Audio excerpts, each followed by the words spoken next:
5 باتیں اہم نوٹ کرنے کی۔ پہلا جو اصول ہے وہ یہ ہے کہ یہ دنیا دار الامتحان ہے، دار الجزا نہیں ہے۔ بیسیکلی یہ دار الامتحان ہے۔ خلق الموت والحیات لیبلوکم ایکم احسن عملا، سورہ ملک میں جو فرمایا، اس نے یہ موت اور حیات کا سلسلہ اس لیے بنایا ہے تاکہ تمہیں جانچے، پرکھے، آزمائے کہ کون ہے تم میں سے اچھے عمل کرنے والے۔ یہ ایک امتحانی وقفہ ہے۔ یہ بات ذہن میں رہے کہ قرآن مجید کی روح سے انسان کی زندگی جو ہے وہ بہت طویل عمل ہے، بہت طویل عمل ہے، بہت طویل عمل۔ وہ جو اقبال نے کہا ہے کہ تو اسے پیمانہ امروز و فردا سے نہ ناپ، یہ آج کل پرسوں، یہ 7 دن میں ہفتہ ہو گیا، پھر مہینہ ہو گیا، یہ پیمانے کیا ہے؟ انسان کی زندگی ان پیمانوں سے ناپی جانے والی نہیں۔ تو اسے پیمانہ امروز و فردا سے نہ ناپ، جاوداں پہم دواں ہر دم جمع ہے۔ بہت طویل ہے۔ سب سے پہلی بات تو ہم جانتے ہیں ایک یہ حیات دنیاوی ہے، ایک حیات برزخی ہے جو آج آنکھ بند ہوگی یہاں قبر میں اتار دیے جائیں گے تو حیات برزخی شروع، وہ بھی حیات ہے۔ پھر حیات اخروی ہے جس کا کوئی انکار ہے ہی نہیں، جاوداں پہم دواں ہر دم جمع ہے زندگی، وہ تو اس کا تو خاتمہ بھی ہے ہی نہیں۔ اور اس میں ایک اور بات جو لطیف ہے، جو میرا جو کتاب چاہے کہ زندگی، موت اور انسان، یہ چھوٹا سا کتاب چاہے، میرا خیال ہے 20-25 صفحے ہوں گے کل، اس میں ایک اور حقیقت میں نے بیان کی ہے۔ ایک زندگی اس دنیا میں آنے سے پہلے ہم گزار کے آئے، وہ زندگی تھی صرف روحانی زندگی، ارواح تھی ہماری، اجساد نہیں تھے، جسم نہیں تھے۔ اور ان ارواح سے اللہ نے عہد لیا تھا، الست بربکم قالوا بلا۔ اب ظاہر بات ہے کہ جن سے عہد لیا گیا ہے وہ کوئی معدوم شے تو نہیں تھی، وہ کوئی مردہ شے تو نہیں تھی۔ عہد تو ہوتا ہے، آپ کہتے ہیں میں بقائمی ہوش و حواس اقرار کرتا ہوں، تو بغیر کسی ہوش و حواس کے عہد کا کوئی سوال ہی نہیں۔ تو ایک زندگی ہماری وہ تھی جو اس دنیا میں آنے سے پہلے ہم گزار چکے ہیں۔ اسی کو قرآن مجید میں سورہ مومن میں جو بیان کیا گیا ہے، یہ پھر اس میں کتاب سے کوئی آپ پڑھیں گے تو بات پوری سمجھ میں آئے گی کہ جہنمی جو ہے نا یہ فریاد کریں گے، ربنا امتنا اثنتین واحییتنا اثنتین فاعترفنا بذنوبنا فہل الی خروج من سبیل۔ اے اللہ تو نے ہمیں 2 مرتبہ مارا، 2 مرتبہ زندہ کیا، تو اب یہاں سے نکلنے کی بھی کوئی شک ہے کہ نہیں؟ 2 مرتبہ مارا، اور مارا پہلے ہے، امتنا اثنتین واحییتنا اثنتین۔ وہ ارواح کی تخلیق کے بعد ہمیں سلا دیا گیا، کولڈ سٹوریج میں رکھ دیا گیا، وہ پہلی موت تھی۔ پھر رحم مادر میں جب میرا حجولہ تیار ہو گیا 120 دن میں، پھر میری روح وہاں سے لا کر داخل کی گئی، اب یہ حیات دنیاوی شروع ہو گئی۔ پھر موت ہوگی تو یہ جسم میرا جہاں سے آیا تھا وہیں جائے گا، وہ تو زمین سے آیا تھا، منہا خلقناکم وفیہا نعیدکم، لیکن وہ روح جہاں سے آئی تھی وہاں جائے گی۔ انا للہ و انا الیہ راجعون۔ اور وہ حیات اخروی ہے جس کی کوئی انتہا نہیں۔ تو اسے پیمانہ امروز و فردا سے نہ ناپ، جاوداں پہم دواں ہر دم جمع ہے۔ اس میں سے یہ وقفہ تھوڑا سا کیا ہے، ایک موت پھر زندگی پھر موت۔ یہ کیوں؟ یہ چھوٹا سا وقفہ 40-50 سال، 70 سال، بلکہ 70 سال بھی ہو جائیں تو ان میں سے آپ نکال دیجئے، پہلے 15-20 سال تو ابھی شعور ہی نہیں ہوتا، اور بعد میں بھی جو ہے اگر کسی کو زیادہ عمر ملے تو پھر جو ہے انسان کے حواس اور اس کی قوا جو ہے ذہنی وہ کمزور پڑ جاتے ہیں۔ تو یہ تھوڑا سا وقفہ ہے، یہ گزر حقیقت، یہ ہے ایک امتحانی وقفہ، کہ ایک 3 گھنٹے کا امتحان ہوتا تھا جو ہم دیتے رہتے تھے بیٹھ کر، ایک 30 سال کا، 30 برس کا امتحان ہے، اس میں امتحان ہونے کی حیثیت سے کوئی فرق نہیں۔ بہرحال اصل بات کیا تھی؟ یہ دنیا اصلاً دار الجزا نہیں ہے، یہ دار الامتحان ہے۔ البتہ محاسبہ اخروی کا جو پہلا مرحلہ ہے، جو بعد میں اصل جو آئے گا محاسبہ، وہ تو آخرت میں آئے گا۔ وہاں معاملہ یہ ہوگا کہ پہلا مرحلہ یہ ہے کہ تمام امتوں پر اس کے رسول جو بھیجے گئے تھے وہ کھڑے ہو کر ٹیسٹیفائی کریں گے کہ پروردگار تیرا جو دین، تیری ہدایت ہم تک آئی تھی، ہم نے پہنچا دی تھی۔ فَكَيْفَ إِذَا جِئْنَا مِن كُلِّ أُمَّةٍ بِشَهِيدٍ وَجِئْنَا بِكَ عَلَىٰ هَٰؤُلَاءِ شَهِيدًا۔ اس کے بعد پھر انڈیویجول معاملہ، اخروی حساب جو ہے اس کا پہلا مرحلہ اجتماعی ہو گیا، لیکن وہ صرف محاسبے کا نہیں، اتمام حجت کا ہے کہ دیکھو تمہارے پاس ہمارا دین پہنچ گیا تھا، ہمارا پیغام پہنچ گیا تھا، اب بتاؤ تم نے کیا کیا۔ لیکن اس کے بعد ایک ایک شخص کا حساب ہوگا، پھر اجتماعی نہیں ہوگا کہ فلاں پیر کے مرید چلے جائے راستہ کھلا ہوا ہے، اور فلاں جو ہے کوئی دینی قائد جو ہے اس کے ماننے والے چلے جائیں، ان کے لیے یہ دروازہ کھل نہیں۔ انڈیویجول کلہم آتی ہے یوم القیامت فردا، جو بھی آئے گا قیامت کے دن اللہ کی عدالت میں کھڑا ہوگا انفرادی۔ تم بتاؤ تم نے کیا کیا، تمہیں ہم نے یہ دیا یہ دیا یہ دیا۔ اور آپ کو معلوم ہے، یہ کئی دفعہ میں نے بات واضح کی ہے، ہر انسان کو اللہ نے برابر چیزیں نہیں دی، کسی کو زیادہ دی ہے، کسی کو کم دی ہے۔ کوئی پیدائشی طور پر جو ہے بہت ذہین ہے، کوئی اتنا نہیں ہے، یکون ذہن ہے ہوتے ہیں، کوئی پیدائشی طور پر جسمانی طور پر کمزور ہوتے ہیں، کوئی پیدائشی طور پر قوی ہوتے ہیں۔ پھر حالات مختلف ہیں، کہاں پیدا کیا۔ ظاہر بات ہے کہ جینز جو آپ لے کر آ رہے ہیں، میں لے کر آیا ہوں، وہ میرے اور ہیں، آپ کے اور ہیں۔ اور پھر یہ کہ جس ماحول میں میں پلا بڑھا ہوں وہ اور تھا، آپ جس میں پڑے بڑھے وہ اور ہے۔ یہ گیون ہے انسان کے لیے۔ اب اس میں مزید گیون کیا ہے؟ تم تک میری ہدایت بھی پہنچ گئی تھی، اب بتاؤ تم نے کیا کیا۔ فَكُلُّهُمْ آتِيَ يَوْمَ الْقِيَامَةِ فَرْدًا۔ یہ معاملہ ہے اخروی حساب کا، جبکہ انفرادی طور پر ہر شخص سے معاملہ ہو۔ البتہ قوموں اور امتوں کا معاملہ ذرا مختلف ہے۔ قوموں اور امتوں کا حساب اس دنیا میں ہوتا ہے، وہاں معاملہ قومی سطح پر نہیں ہوگا، انفرادی سطح۔ ہو سکتا ہے کہ کوئی شخص محمد کا امتی اس کے ساتھ ہو اور وہاں اسے جہنم میں ڈال دیا جائے۔ کیوں؟ تمہارے دل میں ریاکاری تھی، بات ختم۔ بڑی سے بڑی فگر زیرو سے ضرب کھا کر زیرو ہو جاتی۔ تم بہت بڑے عالم تھے، ٹھیک ہے، اے اللہ میں نے یہ کیا، تیرا دین کا علم پھیلایا، کیا تم نے، لیکن تم نے اس لیے کیا تھا کہ کہا جائے کہ فلاں شخص بڑا عالم ہے۔ وہ کہہ دیا گیا، دنیا میں ڈنکا بج گیا، تعریفیں ہو گئی، تہنیت ہو گئی، تمہاری عقیدت مند پیدا ہو گئے، بس ختم، تمہارا مطلوب و مقصود حاصل ہو چکا، یہاں کچھ نہیں ہے تمہارے۔ اے اللہ میں نے تیری راہ میں جنگ کی، تم نے جان دے دی، ٹھیک دی، لیکن تم نے جنگ کی تھی اس لیے لِأَن يُقَالَ جَرِیٌّ، کہا جائے بڑا جرأت مند آدمی ہے، صاحب کیا کہتے ہیں اس کی نیت کی نہیں، فقط قیلا، وہ کہا جا چکا دنیا میں، تمہارا مقصود حاصل ہو چکا، you have already had your reward، اب یہاں کچھ نہیں۔ بڑی کب کبھی تاریخ کرنے والی حدیث ہے یہ، یہی دولت مند کا معاملہ ہو، اللہ میں نے تیری راہ میں بڑی دولت خرچ کی تھی، تم نے کی اس لیے کی تھی، کہا جائے سخیٌ، بڑا سخی آدمی ہے، کیا کہنے اس کی، نیت یہ تھی۔ اگر یہ نیت نہیں ہے کہا جائے کوئی پرواہ نہیں، نیت یہ نہیں ہے کہا جائے بھائی بڑی بہادری سے لڑا فرانس، کوئی حل نہیں۔ اور نیت اگر تمہاری، اللہ نیت کو جانتا، ہم کسی کی نیت کا فیصلہ نہیں کر سکتے۔ تو معلوم ہوا کہ وہاں تو معاملہ جو ہے ہر ایک کا ایبسولیوٹلی انڈیویجول ہے، قومی نہیں ہے، جماعت کی نہیں، فلاں جماعت کے ارکان چلے جائیں بھائی دروازہ کھل گیا جنت کا، نہیں بھائی، اس جماعت کے ارکان میں سے ہر ایک کا معاملہ علیحدہ اسس ہو، یہ پرسنل اسسمنٹ ہے۔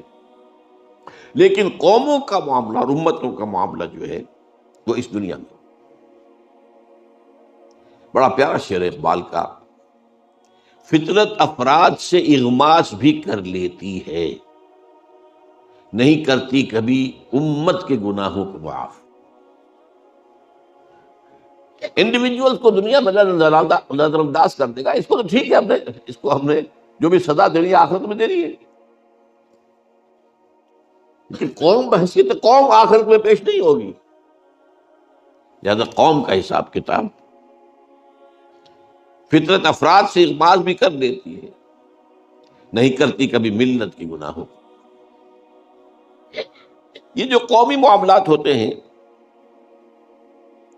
اس میں البتہ ایک استثناء ہے، اور اس میں اول تو یہ بات نوٹ کر لیجئے کہ جب کسی قوم پر دنیا میں عذاب آتا ہے تو اس میں گیہوں کے ساتھ گھن بھی پس جاتا ہے۔ یہ محاورہ ہے نا، گیہوں کے ساتھ گھن بھی پس گئے۔ بہت سے وہ لوگ کہ جو بالفعل جو ہیں برے کام نہیں کر رہے تھے وہ بھی پکڑے جاتے ہیں، بس ایک امید کی کرن دکھائی گئی ہے کہ اس سے بچ سکیں گے وہ لوگ کہ جو برائی سے روکتے رہے، خود بھی بچے رہے اور روکتے بھی رہے، وہ بچ جائے۔ انجینا الذین ینہون عن السوء، ہم نے بچا لیا ان لوگوں کو جو برائی سے روکتے رہے تھے۔ یہ واقعہ سورہ اعراف میں تفصیل سے آیا ہے نا۔ اصحاب السبت یہودیوں کا ایک قبیلہ تھا جو ایک ساحل پر آباد تھا، غالباً ایلات کی جو بندرگاہ کہلاتی ہے۔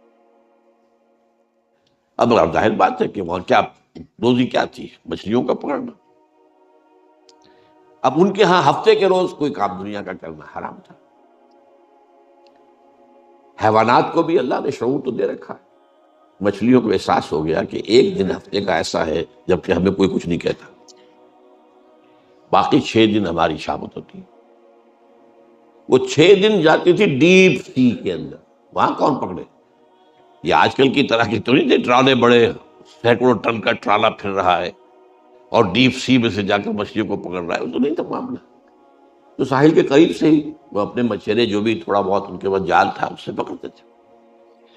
تو وہ 6 دن جو ہے وہ ڈیپ سی میں چلے گئے، اور 7ویں دن جو ہے ہفتے کے روز آ کر اٹکیلیاں کر رہی ہیں، مچھلیاں اچھل رہی ہیں، کود رہی ہیں، یہ بیٹھے دیکھ رہے ہیں۔ اس میں امتحان ہو گیا۔ کچھ لوگوں نے ہیلا تراشا ایک، اچھا ایسا کرتے ہیں کہ ہفتے کے روز جا کر گڑھے کھود لیتے ہیں سمندر کے کنارے کے ساتھ ساتھ، اور نالی بنا دیتے ہیں کہ سمندر کا پانی ان میں آ جائے، مچھلیاں بھی آ جائیں گی، پھر ہم وہ بند کر دیں گے ہفتے کی شام کو، اتوار کو جا کے پکڑ لیں گے۔ تو اتوار کو پکڑانا ہم نے، ہفتے کو تو کچھ نہیں کیا۔ یہ ہے وہ ہیلا جو مذہبی ہیلا کرتا ہے نا آدمی، کہ ایک حکم کی اصل حکمت ختم، اس کا ڈھانچہ باقی رہ جائے۔ اس پر آیا قوم 3 حصوں میں تقسیم ہو گئی، ایک وہ جو بالفعل یہ کام کر رہے تھے، ایک وہ جو یہ کام نہیں کرتے تھے لیکن روکتے بھی نہیں تھے، ایک وہ جو رکے ہوئے بھی تھے اور روکتے بھی تھے۔ تو جب عذاب آیا اللہ کا، انجینا الذین ینہون عن السوء، ہم نے نجات دے دی ان کو کہ جو اس بدی سے روکتے رہے تھے۔ اب دوسرا عذاب جو ہے جو دنیا میں آتا ہے، جو عذاب استیصال ہے، جو آتا رہا ہے، اب اس کا سلسلہ بند ہے سوائے ایک ماضی کے قرض کے جو ادا ہونا ہے۔ اس کو اچھی طرح سمجھ لیجیے بات ہے۔ عذاب استیصال کسے کہتے ہیں؟ اصل کہتے ہیں جڑ کو، جڑ سے اکھاڑ لینا۔ ایک تو یہ ہے کہ آپ نے کسی پودے کو کاٹ دیا، اس کا تنا ہے، اس میں پھر کوئی شاخ نکل آئے گی، پھر کوئی پتیاں آ جائیں گی، آپ نے جڑ سے اکھیڑ لیا، کوئی سوال کر دیا۔ تو عذاب استیصال وہ ہے جو قوموں پر آیا اس انداز میں کہ ان کی جڑ کاٹ دی گئی۔ اس کے لیے قرآن مجید جو الفاظ استعمال کرتا ہے وہ کیا ہے؟ کَأَن لَّمْ یَغْنَوْا فِیہا، ایسے ہوگا جیسے تھے ہی نہیں، جس کو ہم کہتے ہیں نسیم منسیہ ہو گئے۔ کہیں فرمایا لا یرا الا مساکنہم، اب ان کے مسکن تو نظر آ رہے ہیں، محل تو نظر آ رہے ہیں، وہ رہنے والے نظر نہیں آ رہے، ان مکانوں کے مکین نہیں نظر آ رہے۔ سمود کے محل پہاڑوں کے اندر کھود کھود کر جو بنائے آج بھی نظر آتا، آج جا کے دیکھ لیجیے، 7,000 سال پرانی شے ہے، وہ آج کی نہیں، یو کین گو اینڈ سی دم۔ اور تیسری اصطلاح ہے فَقُطِعَ دَابِرُ الْقَوْمِ الَّذِينَ ظَلَمُوا، اس ظالم قوم کی جڑ کاٹ۔ اس لیے میں نے اس کے لیے لفظ آپ کو بھی بتایا، استیصال، ایک استحصال ہے کے ساتھ، کسی سے کوئی زبردستی فائدہ لینا، استحصال، یہ استحصالی معاشرہ ہے، ایکسپلائٹیٹو ہے، ایکسپلائٹیشن، ایک استیصال، اصل سے، جڑ سے اوپر۔ یہ کن قوموں پر آتا ہے یا آیا ہے؟ جن کے پاس اللہ کو رسول بھیج دے اور رسول اپنے قول اور اپنے عمل سے، اپنی دعوت سے اتمام حجت کر دے، اور قوم بحیثیت مجموعی اسے رد کرے۔ اس میں پہلی بات نوٹ کیجیے، یہ انبیاء کا معاملہ یہ نہیں، رسولوں کا معاملہ، رسول کا لفظ ہے، یا بھی میں آپ کو آیات میں سناؤں گا۔ رسول بھیجا جائے معین طور پر، جاؤ ادھر، اذهب الى فرعون انه طغى، جاؤ موسیٰ فرعون کی طرف۔ اب یہ رسول ہے۔ حضرت یوسف اس طرح بھیجے نہیں گئے تھے، وہ نبی تھے، رسول نہیں تھے۔ سمجھ رہے ہیں میری بات؟ نبی اور رسول میں بہت فرق ہے۔ بس ایک بات جو ہے سب کے نزدیک متفق علیہ ہے، نبی عام ہے، رسول خاص ہے۔ ہر رسول تو لازماً نبی ہے، ہر نبی رسول نہیں ہے۔ اسی لیے جو مشہور ہے کہ 1.25 جو ہے انبیاء آئے ہیں دنیا میں، جبکہ رسول 313 آئے۔ بہرحال ایک قوم کی طرف اللہ نبی بھیج رہا ہے، لیکن اس کے بعد پھر بالآخر اتمام حجت کے لیے ایک رسول بھیج دیا۔ اب اس رسول کی دعوت کا بحیثیت مجموعی انکار کیا، 2 4 6 8 10 آدمی آ گئے، بس اللہ خچل، ان پر وہ عذاب استیصال۔ گویا کہ ثابت ہو جاتا ہے اس قوم میں کوئی خیر نہیں ہے۔ وہ جو میں نے کچھ دنوں پہلے آپ کو سورہ نوح کی آیات سنائی تھی، وقال نوح رب لا تذر على الارض من الكافرين ديارا انك ان تذرهم يضلوا عبادك ولا يلدوا الا فاجرا كفارا۔ اے پروردگار، اس قوم کا بیج مارا گیا، یہاں سے کسی خیر کی توقع نہیں، ان کی نسلوں میں سے بھی کوئی اب جو ہے خیر کی طرف آنے والا نہیں۔ کس درجے کی مایوسی اور کس قدر غضب! تو جب رسول آ گیا اور بات نہیں مانی تو پھر وہ قوم ہلاک، کأن لم یغنوا فیہا لا یری الا مساکنہم قطع دابر القوم الذین ظلموا۔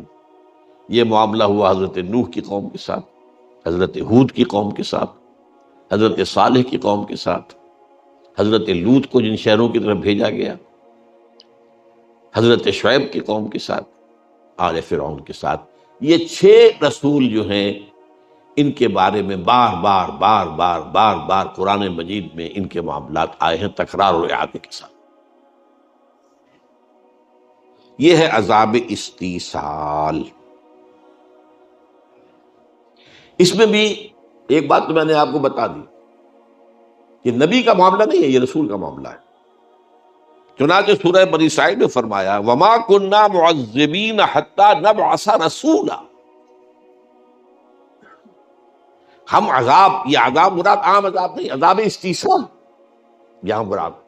اب یہ وہ چیزیں ہوتی ہیں جو قرآن کے متعلق کو آپ کرتے ہیں کہ یہاں پر اس سے مراد کیا، یہ عذاب عام نہیں، یہاں پر عذاب کی قسمیں تو بہت سی ہیں، میں گنا رہا ہوں آپ۔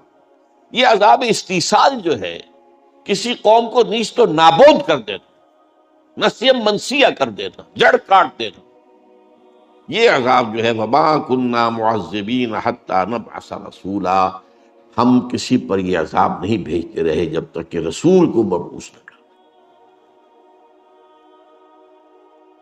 اور یہ بات آگے اور فرمائی ہے وَمَا كَانَ رَبُّكَ مُهْلِكَ الْقُرَىٰ حَتَّى يَبْعَثَ فِي أُمِّهَا رَسُولًا۔ اللہ کا یہ معاملہ نہیں رہا کہ وہ بستیوں کو ہلاک کر دے جب تک کہ ان کی مرکزی بستی کے اندر رسول نہ بھیج دے۔ یہ اب ظاہر بات ہے کہ ایک قوم ہے، اس کی بستیاں ہیں، آبادیاں ہیں، اب ہر بستی ہر آبادی میں تو رسول نہیں بھیجا جائے گا نا، لیکن اس کی ایک مرکزیت ہے، اس کا ایک مرکزی جگہ ہے، اس لیے مکہ کو کہا گیا ام القریٰ، یہ عرب کی بستیوں کی ماں، جڑ یہ ہے، حتی نبعث فی امہا رسولا، جب تک کہ ان کی جو جڑ والی اور مرکزی بستی ہوتی ہے اس میں ہم رسول نہیں بھیج دیتے تھے، اس وقت تک کوئی ہلاکت کا یہ عذاب اللہ تعالیٰ نہیں بھیجتا رہا ہے۔ یہ عذاب بھی ایک اور بات جو قرآن سے معلوم ہوتی ہے سورہ سجدہ سے، ایک دم نہیں آ جاتا، رسول ہے، دعوت دے رہا ہے، بات ابھی پہنچ رہی ہے، کچھ تک پہنچ گئی ہے، کچھ تک ابھی نہیں پہنچی ہے، لیکن اس دوران میں اللہ چھوٹے چھوٹے عذاب بھیجتا رہتا ہے تاکہ ہوش میں آ جائے، جاگ سکتے ہو تو جاگ جائے۔ آسانیوں سے عیش ہے، کھانے کو آ رہا ہے، یاتیہا رزقہا رغدا من کل مکان، رزق بھی چلا آ رہا ہے، کھا رہے ہیں، تو آدمی کے اندر ظہور پیدا ہو جاتا ہے، غفلت پیدا ہو جاتی ہے۔ اسی لیے حدیث میں آتا ہے من قل وکفا خیر مما کثر والہا، جو چیز زیادہ ہو اور تمہیں غافل کر دے اس سے بہتر ہے وہ جو کم ہو لیکن کفایت کر جائے، بس ضرورت پوری ہو جائے، کسی کے سامنے ہاتھ نہ پھیلانا پڑے، اپنی عزت نفس ہتھیلی پر رکھ کر کسی کے سامنے پیش نہ کرنی پڑے۔ ما قل ہو کم، ما قل وکفا خیر مما کثر والہا، یہ بہتر ہے اس سے کہ جو کثیر ہو لیکن اس کثرت کی وجہ سے غفلت آ جائے، الہا ہو جائے، الہاکم التکاثر، پھر آدمی جو ہے سمجھتا ٹھیک ہے مال تو ہے میرے پاس، کائے کی فکر ہے۔ اس اعتبار سے یہ عذاب استیصال کے آنے سے پہلے چھوٹے چھوٹے عذاب، وَلَنُذِيقَنَّهُم مِّنَ الْعَذَابِ الْأَدْنَىٰ دُونَ الْعَذَابِ الْأَكْبَرِ لَعَلَّهُمْ يَرْجِعُونَ، یہ سورہ سجدہ کی آیت ہے۔ یہ سورہ مبارکہ جو حضور جمعے کو عموماً فجر میں پہلی رکعت میں پڑھتے تھے، سورہ سجدہ، وَلَنُذِيقَنَّهُم مِّنَ الْعَذَابِ الْأَدْنَىٰ دُونَ الْعَذَابِ الْأَكْبَرِ، عذاب، اب اس کو عذاب اکبر کہا گیا، جسے میں عذاب استیصال کہہ رہا ہوں، وہ بڑے عذاب سے پہلے کہ جبکہ ان کا بالکل نسیہ منسیہ کر دیا جائے، اس سے پہلے چھوٹے چھوٹے عذاب، تاکہ اگر ہوش میں آ سکتے ہوں تو آ جائے، اگر نشہ جو ہے وہ چھوڑا ہے تو آدمی جو ہے ہوش میں آ جائے، گیا نیند پہ آدمی تو خیر اس کا کوئی امکان نہیں، لعلہم یرجعون، تاکہ جو بھی لوٹ سکتے ہو لوٹ آئیں، جو بھی جاگ سکتے ہو جاگ جائیں۔ اب اس کے بارے میں آپ سے کہہ رہا تھا کہ یہ عذاب اب کسی قوم پر نہیں آئے گا۔ کیوں نہیں آئے گا؟ اب نہ کوئی رسول آئے گا نہ یہ عذاب آئے گا۔ اس عذاب کے لیے شرطیں لازم ہیں، وما کننا معذبین حتی نبعث رسولا، رسول تو کیا آئے گا، نبی ہی نہیں آئے گا تو نبی رسول کہاں سے آ جائے گا؟ وہ تو نبوت ختم ہو گئی، محمد رسول اللہ صلی اللہ علیہ وسلم۔ رسالت کے لیے نبوت تو پری کوالیفیکیشن ہے نا، پری کوالیفیکیشن، پہلے نبی ہو تو پھر رسول ہو، لہذا یہ عذاب کسی پر نہیں آئے گا، الا ایک استثناء ہے، یہ بہت اہم بات ہے، سمجھ لیجیے، ماضی کا ایک قرض ہے جو ادا کرنا، وہ قرض کیا ہے؟ یہودیوں کی طرف اللہ نے رسول بنا کر بھیجا حضرت عیسیٰ، سورہ آل عمران میں فرمایا رسولاً الی بنی اسرائیل، نبی تو ان سے پہلے بہت آئے تھے، بالکل ان کے زمانے میں بھی موجود تھے، حضرت یحییٰ نبی تھے، حضرت زکریا ان کے والد نبی تھے، نبی تو تھے، لیکن آخری پھر حجت کے طور پر میں نے کہا نبی تو آتے رہتے تھے، آتے رہتے تھے، آتے رہتے تھے، نبی کے ساتھ وہ معاملہ نہیں ہے کہ اگر آپ نے دعوت رد کر دی تو ان پر عذاب آ جائے گا، نہیں، لیکن رسول کے بعد پھر عذاب آتا ہے۔ بنی اسرائیل نے حضرت عیسیٰ کا انکار کیا، حیث مجبور، نہ صرف انکار کیا، ان کو ہلاک کرنے کے در پہ ہوئے۔ یہ ان کے علماء کا فتویٰ تھا کہ مسیح مرتد ہے، جادوگر ہے، کافر ہو گیا ہے۔ اس سے پہلے اس سے بھی بڑی بات کہتے تھے کہ یہ ولد الزنا ہے، آج بھی کہتے ہیں یہودی باسٹرڈ.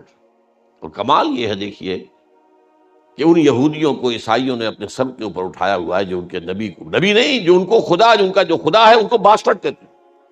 یہ کمال ہے دنیا کے اندر، اس کا تو آپ نے کہیں کوئی مثال دیکھی ہی نہیں ہوگی. سن آف مین پکچر بناتے ہیں باقاعدہ. تم جسے سن آف گاڈ کہتے ہو، سن آف مین ہے. اتنی ان کی جرت ہے، جسارت ہے. اس طرح چھائے ہوئے ہیں عیسائیوں کے اوپر. فرنگ کی رگے جہاں پنجہ یہود میں، عیسائیت در حقیقت پنجہ یہود کے اندر ہے، اعلی کار ہے. لہذا اللہ نے کیا کیا؟ ایک شکل تو یہ تھی کہ اسی وقت یہود کے اوپر عذاب استحصال آ جاتا. اللہ نے جیسے کہتے ہیں کہ ذرا اس مقدمے کو ابھی فریز کر دیجئے. عیسیٰ کو اٹھا لیا زندہ اور ان پر سے عذاب ڈال دیا. انہیں ایک اور موقع دیا گیا. محمد صلی اللہ علیہ وسلم کی آمد پر اب بھی تمہارے لیے موقع ہے. اگر ایمان لے آؤ محمد پر صلی اللہ علیہ وسلم، تمہاری نجات ہو جائے گی. انہوں نے حضور کو نہ صرف رد کیا بلکہ بدترین دشمن جو ہیں حضور کے زمانے سے لے کر اس زمانے تک، بدترین دشمن یہودی ہے. ہندو تو ایک لوکل سا معاملہ ہے. ہندو ہندوستان کی سرحدوں سے باہر کبھی نکلا ہی نہیں. وہ تو ایک بہت ہی ایک اپنے ہی جو بھی کہیے کلیا کے اندر گڑ پھوڑنا، ان کے اندر بھی دشمنی بہت ہے. لیکن آپ مقابلہ نہیں کہ جو یہود کے اندر دشمنی ہے حضور کے اندر. تو یہ جو یہود کا معاملہ تھا، یہ قرض ہے ابھی جو ادا ہونا ہے. اور اسی لیے آپ کے علم میں ہونا چاہیے، احادیث صحیحہ سے ثابت ہے حضرت مسیح ہی دوبارہ آئیں گے. نزول مسیح، اور انہی کے ہاتھوں عذاب آئے گا. یہ قرض ہے پچھلا جو ادا ہوگا. تو یہ سمجھ لیجئے کہ اس میں ایک صرف استثناء ہے اور وہ یہود کا ہے. اور یہ تو معلوم ہوتا ہے کہ جو ان کے پیش نظر ہے گریٹر اسرائیل قائم کرنا، وہ ایک دفعہ تو ہو جائے گا. روکنے والا ہے کون ان کا؟ آپ کو معلوم ہے پیا بنے کوتوال ڈر کا ہے کا. دنیا کا کوتوال امریکہ کا ہے، امریکہ میرے پنجے میں ہے، ختم بات. ابھی جو انتخاب وہاں ہوا ہے کھل کر کہہ دیا تھا یہ ہمارا ہی ساتھی ہے، ہمارا ہی، یہ تو خاص طور پر ہمارا ساتھی ہے. اس نے تو، اوباما نے تو اپنا وائٹ ہاؤس کا جو چیف آف سٹاف بنوایا وہ یہودی، کٹر یہود، کٹر یہود، لیکوڈ پارٹی سے تعلق رکھنے والا، ایکسٹریم رائٹسٹ، زائنسٹ. ابھی جو کچھ ہوا ہے خاموش رہا ہے اوباما، ایک حرف نہیں کہا اس نے. جو کچھ بھی فلسطینیوں کے اوپر اور غزہ میں جو بھی قیامت ڈھائی گئی ہے، ایک حرف نہیں. دو باتوں کے بارے میں وہ پازیٹیو رہا ہے، اسرائیل کا ساتھ اور افغانستان میں رہنا ہے، اور پاکستان کا بھی بھرکس نکال دینا ہے اگر بات نہیں آتا. ہی از کنسسٹنٹ آن دیٹ. اور یہ بات اب کہی جا رہی ہے کہ بش کے مقابلے میں کہیں زیادہ سخت رویہ ہوگا اوباما کا. اس لیے کہ امریکن ایڈمنسٹریشن کا یہ خیال تھا کہ یہ جتنے پیسے ہم سے لے رہا ہے تو اتنا کام اصل میں کر نہیں رہا، بلکہ پاکستانی فوج کا ایک عنصر ہے کہ جو طالبان کو سنبھال کے رکھنا چاہتا ہے مستقبل کے لیے، کہ آئندہ یہ ہمارے ساتھی بن سکیں گے اور ہمارے مددگار بن سکیں گے. بہرحال یہ ایک میرے آج کے موضوع سے علیحدہ بات ہو گئی. میں صرف آپ کو یہ بتا رہا تھا کہ یہ استثناء ہے کہ وہ عذاب استحصال اب کسی اور قوم پر نہیں آ سکتا، اس لیے کہ نہ نبی آئے گا، نہ رسول آئے گا، نہ عذاب استحصال آئے گا. وما كنا معذبین حتی نبعث رسولا. اور وہ جو میں نے آپ کو آیت سنائی دوسری، وما كان ربك مهلك القرى حتى يبعث في امها رسولا. سوائے اس کے کہ یہودیوں کا گریٹر اسرائیل بنے گا، لیکن یہی greater graveyard of the Jews. احادیث میں کھلی خبریں موجود ہیں، واضح خبریں. وہ آخری عذاب استحصال ان پر آنا ہے، یہ لیکن ماضی کا ایک قرض ہے جو ادا ہوگا۔ اب آئیے اگلے جو آئٹم ہے، رسولوں کی امتوں پر عذاب۔ ایک تو وہ ہے جو رسولوں کا جنہوں نے انکار کیا، بالکل یہ انکار کر دیا تو ختم۔ رسولوں کی امتوں پر جو عذاب آتا ہے وہ کیوں آتا ہے؟ لما تقولون ما لا تفعلون کبر مقتا عند اللہ ان تقولوا ما لا تفعلون۔ جس قوم کو اللہ اپنی کتاب دے، اپنی شریعت دے، وہ اس زمین پر اللہ کی نمائندہ بن جاتی ہے۔ اگر وہ اس کتاب اور شریعت کے مطابق عمل کرے تو رحمتیں ہوں گی، لئن شکرتم لازیدنکم، اور دوں گا اور دوں گا اور دوں گا۔ اور اگر تم نے اپنے عمل سے مس ریپرزینٹ کیا ہمارے دین کو تو تم کافروں سے بدتر۔ پھر یہ نہ سمجھنا کہ ہم تو فلاں کے امتی ہیں، ہم تو فلاں کے اولاد ہیں، ہم تو ابراہیم کی اولاد ہیں، ہم تو یعقوب کی اولاد ہیں، بنی اسرائیل ہیں، ہم تو محمد کے امتی ہیں۔ کچھ بھی ہوا کرو، معاملہ محمد کے امتی ہو، لیکن تورات سے تم خود کیا ہو؟ یہ عذاب جو ہے، اس کو اچھی طرح ہمیں جو سمجھنا ہے وہ یہ عذاب ہے۔ اس عذاب کے بارے میں یہ جان لیجئے کہ اس میں دو اس کی شقیں ہیں۔ ایک عمومی جو پوری امت کے اوپر آ جاتا ہے، وہ کیا ہے؟ ذلت اور مسکنت، کمزوری اور کم ہمتی۔ یہ معنوی شے ہے، یہ مادی شے نہیں، معنوی شے ہے، کمزوری اور کم ہمت۔ اور دوسرا عذاب ہوتا ہے قتل و غارت، دشمنوں کے ہاتھوں شکست، قتل غارت۔ یہ عذاب جو ہے وقتاً فوقتاً وقتاً فوقتاً وقتاً فوقتاً یہ بھی ہوتا ہے۔ اب آپ اس کی جو کلاسیکل اگزامپل ہے، اپنی بات میں براہ راست کر دوں گا تو آپ کے جذبات کو ٹھیس لگے گی، شاید آپ مجھ سے ناراض بھی ہو جائیں۔ امت محمد کے بارے میں یہ باتیں کرتا ہے صلی اللہ علیہ وسلم۔ اسی لیے ایک شعر بھی میں نے کوٹ کیا ہے اس میں، خوش طرح باشد کے چھرے دل براں، گفتہ آیت در حدیث دیگراں۔ کسی اور کی بات میں کوئی بات کہہ دی جائے تو پھر آدمی کے لیے اپنے لیے بھی اس کو قبول کرنا آسان ہو جاتا ہے۔ ہم سے پہلی امت تھی امت بنی اسرائیل، امت موسیٰ۔ موسیٰ صاحب کتاب تھے اور صاحب شریعت تھے، عیسیٰ صاحب شریعت نہیں تھے، صاحب کتاب تھے۔ عیسیٰ اصل میں وہی بنی اسرائیل کے سلسلے کی کڑی ہیں، کوئی علیحدہ امت نہیں ہے۔ امت تو دو ہی ہے، امت موسیٰ، امت محمد صلی اللہ علیہ وسلم۔ اب آپ نوٹ کیجئے امت موسیٰ کے بارے میں قرآن 4 دفعہ کیا بات کہہ رہا ہے۔ سورہ بقرہ میں 2 دفعہ، یا بنی اسرائیل اذکروا نعمتی التی انعمت علیکم وانی فضلتکم علی العالمین۔ یہ تو اتنی تمہیں یاد ہوں گی آیتیں۔ 6 رکوع کی پہلی آیت میں یہی ہے، 15ویں رکوع کی پہلی آیت پھر یہی، ایگزیکٹلی دی سیم ورڈز۔ اے بنی اسرائیل یاد کرو میرے اس احسان کو جو تم پر ہوا، اور میں نے تمہیں تمام جہان والوں پر فضیلت دی تھی۔ یہ الفاظ یہ کسی یہودی کے نہیں ہیں، یہ اللہ کے کلام۔ یہ کوئی تورات کے نہیں ہے کہ کسی نے لکھ دیا ہوگا، یہودی نے شامل کر دیے ہوں گے الفاظ۔ اس سے آگے بڑھیے، سورہ جاثیہ میں فرمایا وَفَضَّلْنَاهُمْ عَلَى الْعَالَمِ۔ 3 دفعہ ہو گیا، 4تھی مرتبہ سورہ دخان میں ہے وَلَقَدْ اخْتَرْنَاهُمْ عَلَىٰ عِلْمٍ عَلَى الْعَالَمِينَ۔ ہم نے تو ان کو چن لیا تھا اپنے علم کی بنیاد پر تمام جہان والوں۔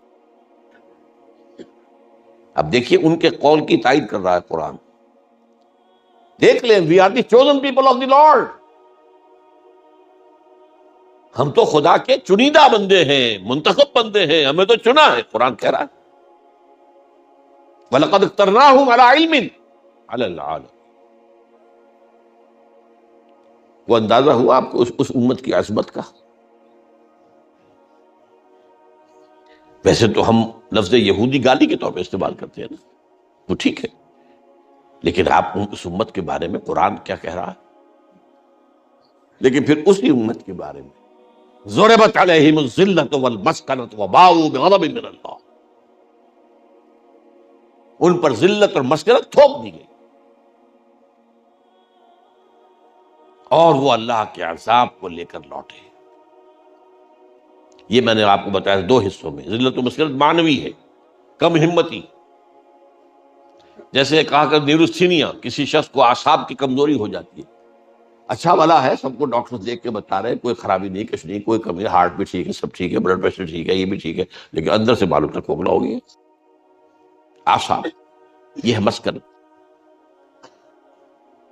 ضرب علی، کسی پر تھوپ دینا، دے مارنا، جیسے کہ آپ دیہات کے اندر دیکھتے ہوں گے عورتیں جو ہے تھوپ، وہ جو ہوتا ہے پپلا، اسے کیوں دے کر مارتی ہیں دیوار پہ تاکہ وہ چپک جائے۔